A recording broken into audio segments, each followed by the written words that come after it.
दरगाह हज़रत यूसुफ़ैन रहमतुल्लाह अलैह नामपल्ली के साबिक़ मुतवल्ली फैसल अली शाह चिश्ती के मकान से कुरान मजीद के नादिर नुस्खे, नादिर किताबें, कीमती कारपेट्स और कीमती तांबे के सामान की चोरी कर ली गई। वक्फ बोर्ड के सदर नशीन के साथ साथ अहदेदारों ने शुबा जाहिर किया है कि इस वाक़े में दरगाह का निगरान मस्तान मुलविस है।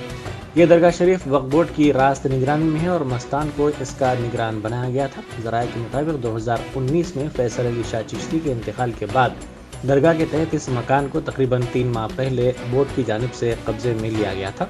इसकी चाबियां मस्तान के पास थी।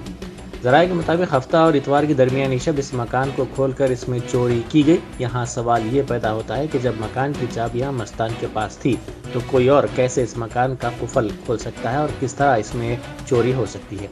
हबीबनगर पुलिस से इस सिलसिले में शिकायत की गई है।